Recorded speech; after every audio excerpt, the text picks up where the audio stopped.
चलिए जानते हैं हरियाणा की 25 बड़ी खबरों को सिर्फ 10 मिनट में। लेकिन उससे पहले वीडियो को लाइक और चैनल को सब्सक्राइब जरूर करें। केंद्रीय मंत्री इंद्रजीत बोले, माइनिंग पर यूं ही हो रहा बवाल। रेवाड़ी में केंद्रीय मंत्री राव इंद्रजीत सिंह ने अरावली क्षेत्र में माइनिंग को लेकर हो रहे विवाद पर बयान दिया। उन्होंने कहा कि हरियाणा और राजस्थान में अरावली क्षेत्र में माइनिंग महज 0.19% ही हो रही है, फिर भी बेवजह बवाल मचाया जा रहा है। राव इंद्रजीत ने कहा कि असली चिंता का विषय अरावली क्षेत्र में भूमि के कॉमर्शियल उपयोग का है। सुप्रीम कोर्ट के आदेश के बाद कॉलोनियां काटकर अरावली को नुकसान पहुंचाया जा सकता है। सरकार को ये सुनिश्चित करना चाहिए कि भविष्य में दिल्ली और आसपास के क्षेत्रों में भूमि का व्यावसायिक उपयोग न हो। घरौंडा में चौथी बार टूटी अवैध कॉलोनी। करनाल जिले के घरौंडा क्षेत्र में अवैध कॉलोनियों के खिलाफ डीटीपी विभाग की कार्रवाई लगातार जारी है। डिंगर माजरा रोड पर 11 एकड़ में विकसित की जा रही एक अवैध कॉलोनी को सोमवार देर शाम चौथी बार जेसीबी से तोड़ा गया। हैरानी की बात यह है कि 3 बार की कार्रवाई के बावजूद कॉलोनाइजर दोबारा उसी स्वरूप में कॉलोनी विकसित करने में जुट जाते हैं। मामलों के बावजूद गिरफ्तारी न होने से भूमाफिया के हौसले बुलंद नजर आ रहे हैं। विभागीय अधिकारियों की बेबसी साफ दिखाई दे रही है। इसी कारण अब अधिकारी जनता से अपील कर रहे हैं कि अवैध कॉलोनियों में प्लॉट न खरीदें, ताकि इस अवैध कारोबार पर लगाम लगाई जा सके। घरौंडा में ऑक्सीजन सिलेंडरों से भरे पिकअप में आग। करनाल जिले के घरौंडा में नेशनल हाईवे पर सब्जी उत्कृष्टता केंद्र के पास मेडिकल ऑक्सीजन सिलेंडरों से भरे एक पिकअप वाहन में अचानक आग लग गई। पिकअप में बड़ी संख्या में सिलेंडर लदे होने के कारण बड़ा हादसा होने की आशंका बन गई थी। चालक नरेंद्र कुमार और उसके हेल्पर की सूझबूझ से समय रहते सभी सिलेंडर नीचे उतार लिए गए, जिससे जानमाल का नुकसान टल गया। सूचना मिलते ही पुलिस और फायर ब्रिगेड की टीम मौके पर पहुंची और आग पर काबू पाया। हाइड्रा क्रेन की मदद से क्षतिग्रस्त पिकअप को सड़क से हटाया गया। गनीमत रही कि इस हादसे में कोई घायल नहीं हुआ।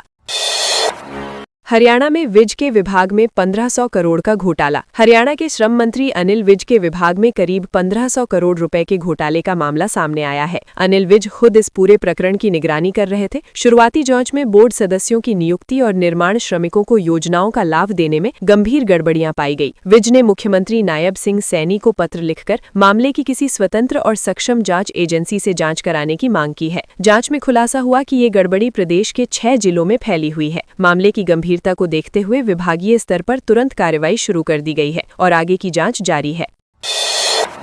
सलमान खान के ईद मुबारक गाने पर डांस से विवाद। अंबाला में एक प्राइवेट स्कूल के एनुअल फंक्शन के दौरान सलमान खान के ईद मुबारक गाने पर मुस्लिम ड्रेस में डांस कराए जाने से विवाद खड़ा हो गया। जैसे ही कार्यक्रम का वीडियो हिंदू संगठनों तक पहुंचा, उन्होंने स्कूल में पहुंचकर विरोध प्रदर्शन शुरू कर दिया। संगठनों ने स्कूल प्रशासन पर धार्मिक भावनाएं आहत करने का आरोप लगाया। हालात बिगड़ते देख पुलिस की टीमें मौके पर पहुंची। बाद में स्कूल प्रशासन और हिंदू संगठनों के बीच बैठक हुई, जिसके बाद मामला शांत हुआ। स्कूल प्रबंधन ने स्पष्ट किया कि उनका उद्देश्य किसी भी धर्म की भावनाओं को ठेस पहुंचाना नहीं था। पुलिस मामले पर नजर बनाए हुए है। रेवाड़ी में खाद्य विभाग ने की छापेमारी। रेवाड़ी की अनाज मंडी में सोमवार को खाद्य सुरक्षा विभाग की टीम ने डेयरियों पर छापेमारी की। अचानक हुई कार्रवाई से दुकानदारों में हड़कंप मच गया। विभाग की टीम ने 3 डेयरियों से पनीर और दूध से बने उत्पादों के सैंपल लिए। खाद्य विभाग के अनुसार दीपावली के दौरान लिए गए सैंपलों में से 3 सैंपल जांच में फेल पाए गए थे। रिपोर्ट के आधार पर संबंधित दुकानदारों के खिलाफ पुलिस में केस दर्ज कराया गया है। कार्रवाई के दौरान कई दुकानदार अपनी दुकानें बंद कर मौके से फरार हो गए। खाद्य सुरक्षा विभाग ने चेतावनी दी है कि मिलावटखोरी के खिलाफ आगे भी सख्त अभियान जारी रहेगा। चंडीगढ़ में सरेआम 2 भाइयों पर चाकू से हमला। चंडीगढ़ की सेक्टर 26 में एक नाइट क्लब के बाहर हुए विवाद में हिंसक रूप ले लिया। झगड़े के दौरान 2 सगे भाइयों पर चाकू से ताबड़तोड़ हमला किया गया, जिससे वे गंभीर रूप से घायल हो गए। घटना का वीडियो सामने आया है, जिसमें आरोपी लगातार चाकू से वार करते दिखाई दे रहे हैं। हमले के दौरान दोनों भाई मदद की गुहार लगाते रहे, लेकिन कोई आगे नहीं आया। बाद में आरोपी मौके से फरार हो गए। घायलों को अस्पताल में भर्ती कराया गया, जहाँ एक की हालत गंभीर होने पर हायर सेंटर रेफर किया गया। पुलिस ने वीडियो के आधार पर जांच शुरू कर दी है। शुरुआती जांच में विवाद फूल बेचने को लेकर होना सामने आया है। भिवानी में घर में घुसकर गोली मारने वाले 3 गिरफ्तार। भिवानी जिले के सीआईए स्टाफ 1 की टीम ने घर में घुसकर गोली चलाने वाले मामले में 3 आरोपियों को गिरफ्तार किया है। पुलिस ने आरोपियों को अदालत में पेश कर 4 दिन का रिमांड लिया है। गांव नौरंगाबाद निवासी अजय ने शिकायत दर्ज कराई थी कि 26 दिसंबर को आरोपी उसके घर आए और जान से मारने की नीयत से फायरिंग की। इस हमले में 2 लोगों को गोली लगी थी। शिकायत के आधार पर सदर थाना भिवानी में मामला दर्ज किया गया। पुलिस आरोपियों से पूछताछ कर वारदात में इस्तेमाल हथियार और अन्य आरोपियों की तलाश कर रही है। नूह में 60 किलो गोमांस के साथ 2 तस्कर गिरफ्तार। नूह जिले के सदर थाना क्षेत्र के गांव घासेड़ा में गौ टास्क फोर्स ने बड़ी कार्रवाई करते हुए गोमांस तस्करी का खुलासा किया है। पुलिस ने एक मकान पर दबिश देकर करीब 60 किलो प्रतिबंधित गोमांस, गौकशी में इस्तेमाल औजार और 2 मोटरसाइकिल बरामद की है। मौके से 2 तस्करों को गिरफ्तार किया गया, जबकि 2 आरोपी फरार हो गए। पुलिस को सूचना मिली थी कि गाँव में गौकशी कर मांस बेचने की तैयारी की जा रही है। सूचना के आधार पर तुरंत कार्रवाई की गई। पकड़े गए आरोपियों के खिलाफ केस दर्ज कर जांच शुरू कर दी गई है और फरार आरोपियों की तलाश जारी है। झज्जर में बहू की हत्या में सास गिरफ्तार। झज्जर जिले के गांव खेड़ी सुल्तान में बहू की हत्या कर शव जलाने के मामले में पुलिस ने सास को गिरफ्तार किया है। ये घटना 18-19 दिसंबर की रात की है। मृतका आशा की मां की शिकायत पर पुलिस ने पहले पति समेत 4 आरोपियों को गिरफ्तार किया था। पूछताछ के बाद सास की भूमिका सामने आने पर उसे भी हिरासत में लिया गया। आशा की शादी 30 अप्रैल 2025 को जतिन से हुई थी। शादी के 7 महीने बाद उसकी हत्या कर दी गई। पुलिस ने सास को 1 दिन का रिमांड लिया है और मामले की गहन जांच जारी है।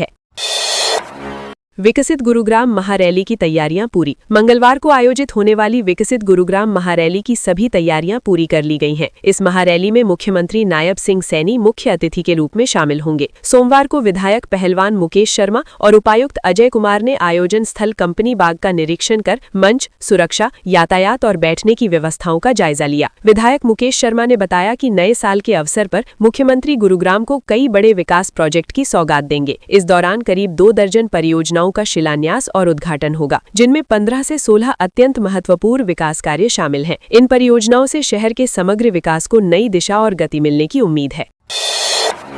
बल्लभगढ़ में गोदाम में 80 लाख की डकैती। फरीदाबाद के बल्लभगढ़ क्षेत्र में तड़के सुबह करीब 2:30 से 4 बजे के बीच एक गोदाम में डकैती की बड़ी वारदात सामने आई है। 4 बदमाशों ने भुद्दत कॉलोनी सीही रोड स्थित श्री श्याम सेल के गोदाम में घुसकर ड्यूटी कर रहे मजदूर को बंधक बना लिया। इसके बाद बदमाश गोदाम में रखा करीब 80 से 90 लाख रुपए मूल्य का महंगा सिगरेट स्टॉक लेकर फरार हो गए। गोदाम मालिक पवन कुमार के अनुसार शनिवार को ही ये सारा माल गोदाम में लाया गया था। सूचना मिलते ही पुलिस मौके पर पहुंची और सीसीटीवी फुटेज के आधार पर जांच शुरू कर दी है। नारनौल में विवाहिता घर से हुई लापता। महेंद्रगढ़ जिले के थाना नांगल चौधरी क्षेत्र के एक गांव से 24 वर्षीय विवाहिता के लापता होने का मामला सामने आया है। महिला के पति ने इस संबंध में पुलिस में शिकायत दर्ज कराई है। शिकायत के अनुसार गांव नांगल सोढ़ा निवासी व्यक्ति की पत्नी बीती रात बिना किसी को बताए घर से निकल गई। सुबह जब वो घर पर नहीं मिली तो परिजनों ने आसपास के इलाकों और रिश्तेदारों के यहाँ उसकी तलाश की, लेकिन कोई जानकारी नहीं मिली। इसके बाद पति ने थाने पहुंचकर मामले की सूचना दी। पुलिस ने गुमशुदगी का मामला दर्ज कर महिला की तलाश शुरू कर दी है और संभावित स्थानों पर जांच की जा रही है। सोनीपत के सरकारी स्कूल से 20 कंप्यूटर चोरी। सोनीपत जिले के खरखौदा क्षेत्र के सिलाना गांव स्थित राजकीय वरिष्ठ माध्यमिक विद्यालय में चोरी की बड़ी वारदात सामने आई है। चोर स्कूल के कंप्यूटर लैब और प्रिंसिपल कार्यालय से 20 कंप्यूटर, 1 प्रिंटर और 1 मोबाइल फोन चुरा ले गए। घटना का खुलासा सुबह तब हुआ जब 2 दिन की छुट्टी के बाद स्कूल स्टाफ विद्यालय पहुंचा। मुख्य गेट के ताले सुरक्षित मिले, लेकिन अंदर 5 कमरों और अलमारियों के ताले टूटे पाए गए। पीजीटी हिंदी शिक्षक घनश्याम ने बताया कि शनिवार को छुट्टी के समय सभी ताले ठीक थे। पुलिस ने मामला दर्ज कर जांच शुरू कर दी है और अन्य चोरी हुए सामान की सूची तैयार की जा रही है। बाहुबली इंद्रजीत के 10 ठिकानों पर ईडी की रेड। प्रवर्तन निदेशालय गुरुग्राम जोनल टीम ने दिल्ली, गुरुग्राम और रोहतक में कुल 10 ठिकानों पर छापेमारी की है। ये कार्रवाई बाहुबली इंद्रजीत सिंह यादव, उनके सहयोगियों और अपोलो ग्रीन एनर्जी लिमिटेड से जुड़े मनी लॉन्ड्रिंग मामले में की गई है। तलाशी अभियान के दौरान ईडी ने 5 लग्जरी कारें, बैंक लॉकर, 17 लाख रुपए नकद, कई आपत्तिजनक दस्तावेज और डिजिटल डिवाइस जब्त किए हैं। जांच इंद्रजीत यादव पर अवैध उगाही, जबरदस्ती लोन सेटलमेंट और हथियारों से धमकी देकर कमीशन कमाने के आरोपों को लेकर चल रही है। ईडी ने ये जांच हरियाणा और यूपी पुलिस की 15 से अधिक एफआईआर और चार्जशीट के आधार पर शुरू की है। पलवल में रोडवेज कर्मियों की gate meeting. Palwal roadways depot में सोमवार को हरियाणा रोडवेज साझा मोर्चा के आह्वान पर गेट मीटिंग आयोजित की गई। बैठक की अध्यक्षता सत्यपाल और कुलबीर देशवाल ने की, जबकि संचालन बलजीत सिंह ने किया। कर्मचारियों ने अपनी लंबित मांगों को लेकर सरकार के प्रति नाराजगी जताई। वक्ताओं ने 18 जनवरी 2026 को अंबाला छावनी में परिवहन मंत्री के आवास पर न्याय मार्च निकालने और बड़े आंदोलन की घोषणा की। मोर्चा नेताओं ने सरकार पर परिवहन सेवाओं के निजीकरण का आरोप लगाया। उन्होंने कहा कि इलेक्ट्रिक बसों और किलोमीटर स्कीम की बसों को बिना आवश्यकता शामिल कर विभाग को आर्थिक नुकसान पहुंचाया जा रहा है। करनाल में नेशनल हाईवे पर स्विफ्ट फॉर्च्यूनर में टक्कर। करनाल जिले में नेशनल हाईवे पर ITI चौक के पास एक बड़ा सड़क हादसा हो गया। स्विफ्ट और फॉर्च्यूनर कार की आपसी टक्कर के बाद एक बाइक उसकी चपेट में आ गई। इस हादसे में बाइक सवार 2 युवक गंभीर रूप से घायल हो गए। दोनों कारें और बाइक बुरी तरह क्षतिग्रस्त हो गई। सूचना मिलते ही पुलिस मौके पर पहुंची और घायलों को सरकारी अस्पताल में भर्ती कराया गया। प्रत्यक्षदर्शियों के अनुसार तेज आवाज के साथ पहले 2 कारें टकराईं और फिर बाइक को टक्कर लग गई। हादसे के बाद कुछ देर के लिए हाईवे पर अफरा तफरी मच गई और लंबा जाम लग गया।